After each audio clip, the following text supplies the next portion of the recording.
Hello বন্ধুরা, ইতিহাসের একটি নতুন সিরিজে সবাইকে ওয়েলকাম।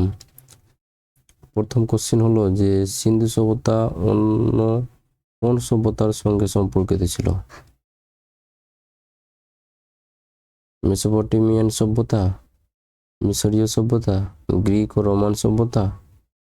কোনোটি নেই। বলছে সিন্ধু সভ্যতা অন্য কোন সভ্যতার সঙ্গে সম্পর্কিত ছিল? অন্য কোন সভ্যতার সঙ্গে সম্পর্কিত ছিল? মেসোপটেমিয়ান সভ্যতা। মেসোপটেমিয়ান সভ্যতা কোথায় রয়েছে? ইরানের বাগদাদ শহরে। ইরানের বাগদাদ শহরে মেসোপটেমিয়ান সভ্যতা রয়েছে। মেসোপটেমিয়ান সভ্যতা আর সিন্ধু সভ্যতার সঙ্গে সম্পর্ক কি ছিল? সম্পর্ক ছিল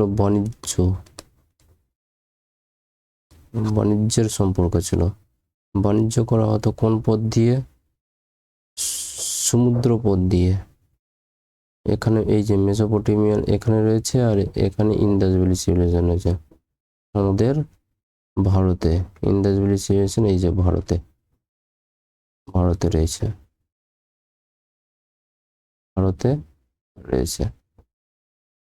ভারতে রয়েছে।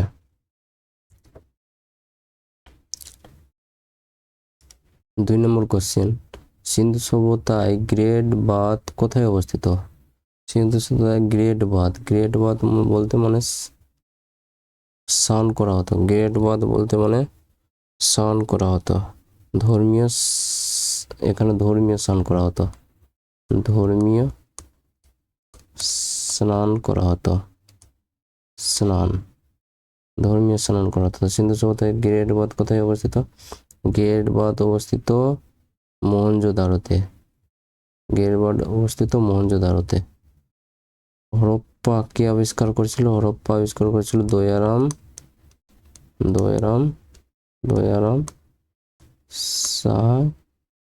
সাহাইনি। দয়ারাম সাহানি। কত খ্রিস্টাব্দে? 1921 খ্রিস্টাব্দে। 1921 খ্রিস্টাব্দে। মহেঞ্জোদারোকে আবিষ্কার করেছিল রাখাল দাস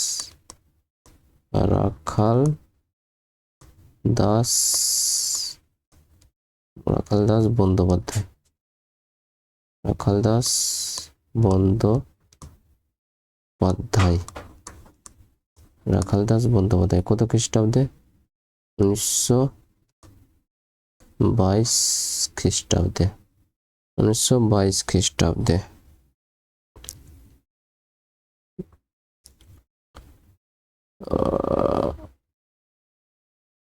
উনিশশো বাইশ খ্রিস্টাব্দে। আচ্ছা, এটা হলো গ্রেট বাঁধ। এটা হলো কোথায় অবস্থিত? মহেঞ্জোদারোতে।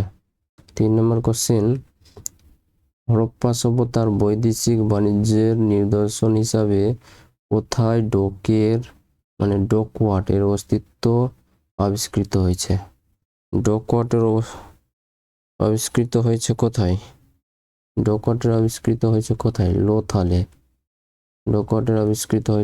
লোথালে। লোথালটা কোথায় অবস্থিত?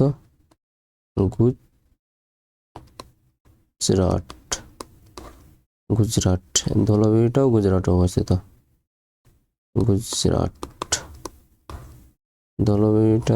ধোলাবিরার গুজরাটে অবস্থিত।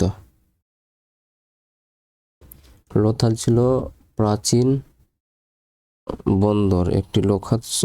লোথাল কি ছিল? একটি প্রাচীন বন্দর। বন্দর।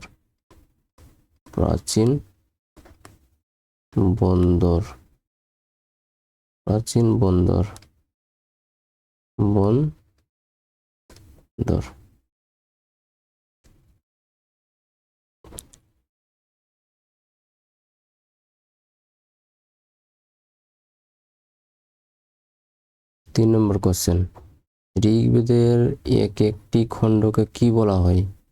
ঋগ্বেদের এক একটি খণ্ডকে কি বলা হতো? মণ্ডল, উপনিষদ, বেদাঙ্গ, সাংখ্য কি বলা হতো বন্ধুরা? মন্ডল বলা হতো, মন্ডল, মন্ডল বলা হতো। ঋগ্বেদের এক একটি খণ্ডকে কি বলা হতো? মন্ডল বলা হতো। মন্ডল কটা ছিল? মন্ডল ছিল 10টা, 10টি মন্ডল ছিল। কটা ছিল? 10টি মন্ডল ছিল, 10টি মন্ডল ছিল।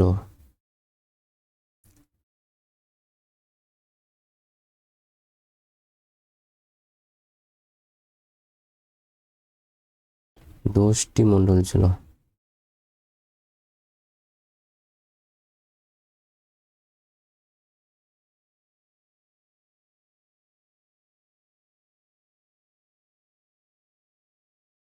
প্রতিটি মন্ডল কি করা হতো?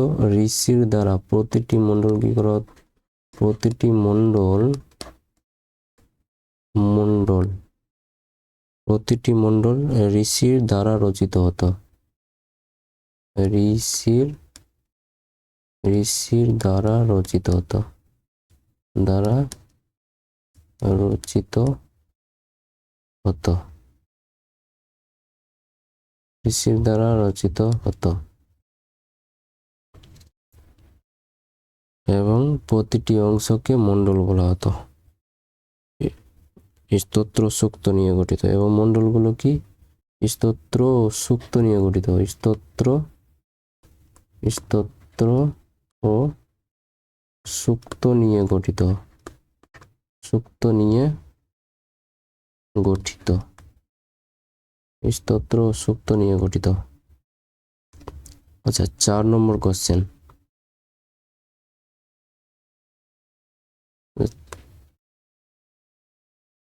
4 নম্বর হয়ে গেছে। 5 নম্বর কোশ্চেন। জৈন ধর্মের সর্বশেষ তীর্থঙ্করের নাম কি ছিল? ঋষভনাথ, পার্শ্বনাথ, মল্লিনাথ, মহাবীর। তো জৈন ধর্মের সর্বশেষ তীর্থঙ্কর কে ছিল? জৈন ধর্মের 24তম, মানে কতজন তীর্থঙ্কর ছিল? 24তম তীর্থঙ্কর ছিল। প্রথম ছিল কি? ফার্স্ট ছিল ঋষভনাথ, ফার্স্ট। পার্শ্বনাথ কি ছিল? পার্শ্বনাথ ছিল 23তম। আর 24তম ছিল এই যে মহাবীর। মানে 24তম মানে শেষ তীর্থঙ্কর, তাই না? শেষ তীর্থঙ্কর, শেষ তীর্থঙ্কর। এটি খ্রিস্টপূর্ব 6ষ্ঠ শতকে জন্মগ্রহণ করেছিলেন মহাবীর। জন্মগ্রহণ কবে করেছিল? মহাবীর জন্মগ্রহণ কবে করেছিল? জন্মগ্রহণ করেছিল খ্রিস্টপূর্ব 6ষ্ঠ শতকে। খ্রিস্টপূর্ব 6ষ্ঠ শতকে।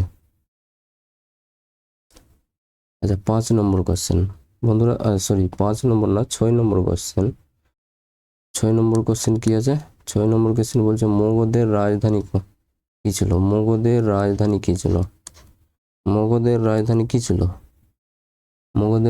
কি ছিল? পাটলিপুত্র, তক্ষশিলা, ব্রিজি, উজ্জয়িনী কি ছিল? মগধের রাজধানী কি ছিল? মগধের রাজধানী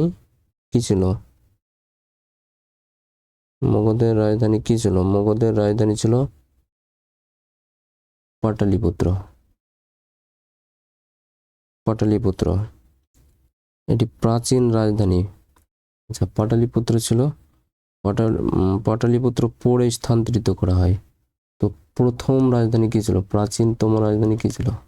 মানে প্রথম প্রাচীন রাজধানী কি ছিল? প্রাচীন রাজধানী কি ছিল? প্রাচীন রাজধানী ছিল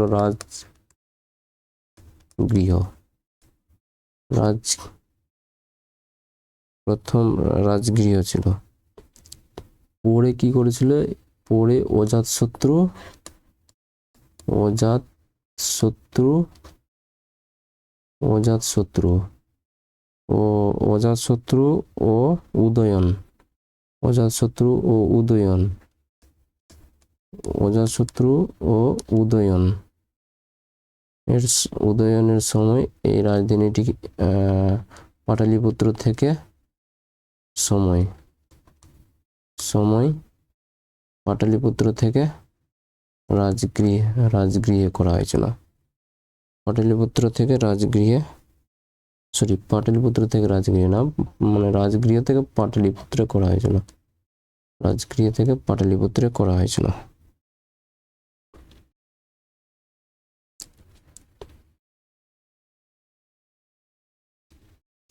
7 নম্বর কোশ্চেন বন্ধুরা কি বলছে?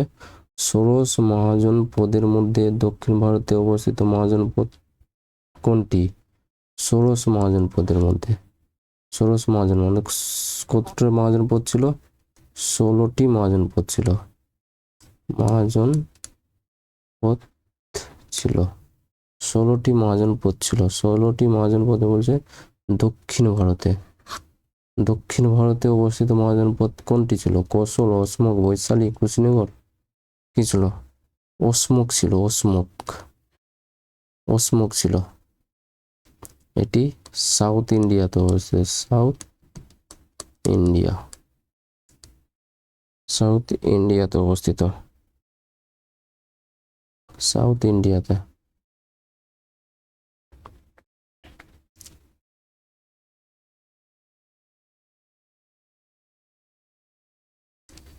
আচ্ছা বন্ধুরা, 8 নম্বর কোশ্চেন কি ছিল? গান্ধার মহাজন পদের রাজধানীর নাম কি? 8 নম্বর কোশ্চেন কি আছে? গান্ধার মহাজন পদের রাজধানী নাম কি?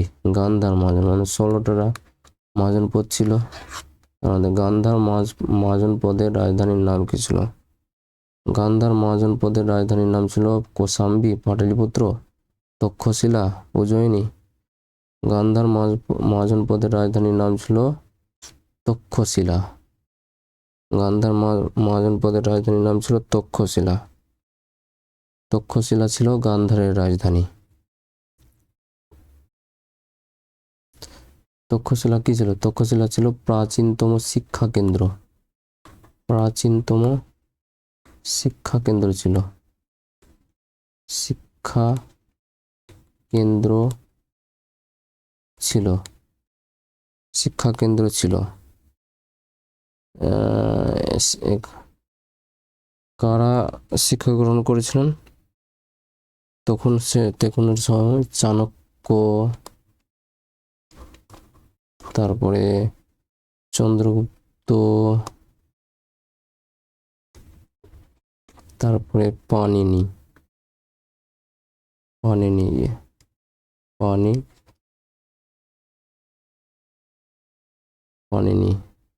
এরা কয়েকজনই শিক্ষা গ্রহণ করেছিলেন। আচ্ছা, 9 নম্বর কোশ্চেন কি আছে বন্ধুরা? সারনাথের অশোক স্তম্ভে কতগুলি পশুর প্রতীক রয়েছে? সারনাথের অশোক স্তম্ভে কতগুলি পশুর প্রতীক রয়েছে? 1টি, 2টি, 3টি, 4টি? কতগুলি প্রতীক রয়েছে বলুন বন্ধুরা? 4টি প্রতীক রয়েছে। 4টি প্রতীক রয়েছে। 4টি প্রতীক কি কি বলুন তো? 4টি প্রতীকের মধ্যে কি কি রয়েছে? একটা রয়েছে সিংহ, তারপরে ঘোড়া,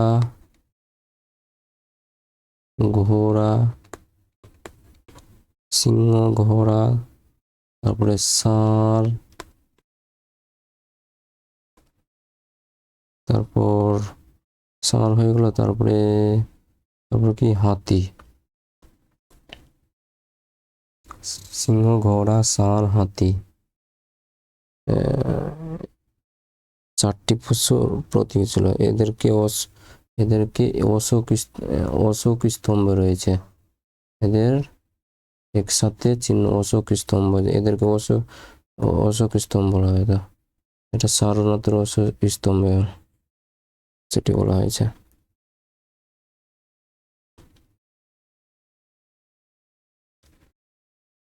আচ্ছা, দ্বিতীয় পরশুরাম কাকে বলা হতো? 10 নম্বর কোশ্চেন বলছে দ্বিতীয় পরশুরাম কাকে বলা হতো? দ্বিতীয় পরশুরাম কাকে বলা হতো? মহাপদনন্দকে, মহাবলীনন্দকে, ধনানন্দকে, এদের কেউ নন। কাকে বলা হতো? মহাপদনন্দকে। দ্বিতীয় পরশুরাম বলা হতো মহাপদনন্দকে। কারণ তিনি মহাপদানন্দ ছিলেন কারণ তিনি ক্ষত্রিয় রাজবংশের ধ্বংস করেছিলেন। ক্ষত্রিয় রাজবংশকে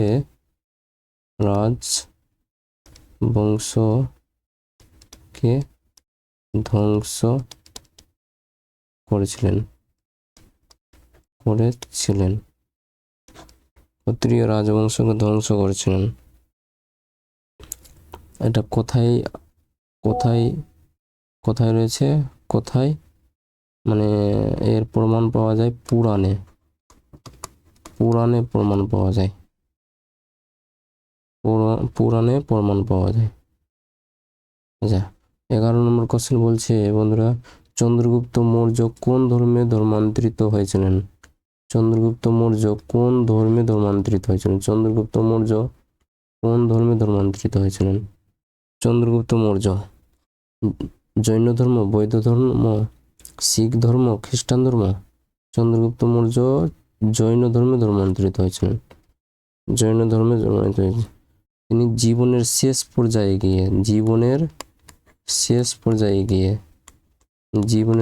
পর্যায়ে গিয়ে ধর্ম গ্রহণ করেছিলেন। শেষ পর্যায়ে গিয়ে জৈন ধর্ম গ্রহণ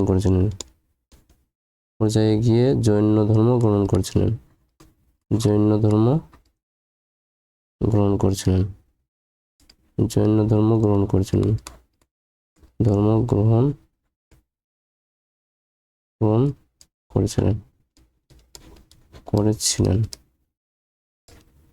জৈন ধর্ম গ্রহণ করেছিলেন।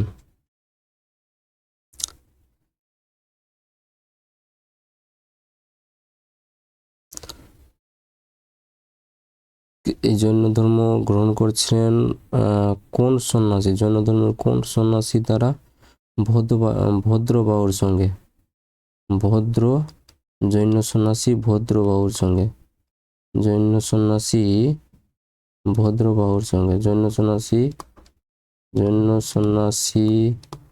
ভদ্রবাহুর সঙ্গে। ভদ্রবাহুর সঙ্গে। ভদ্রবাহুর সঙ্গে কর্ণাটকে গিয়ে উপবাসের মাধ্যমে মৃত্যুবরণ করেন। কর্ণাটকে গিয়ে মৃত্যুবরণ কোথায় হয়েছিল? কর্ণাটকে মৃত্যুবরণ হয়েছিল।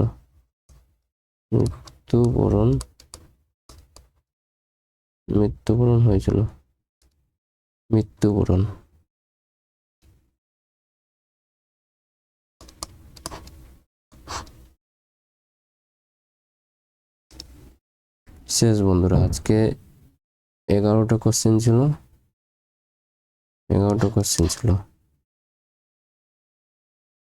থ্যাংক ইউ বন্ধুরা।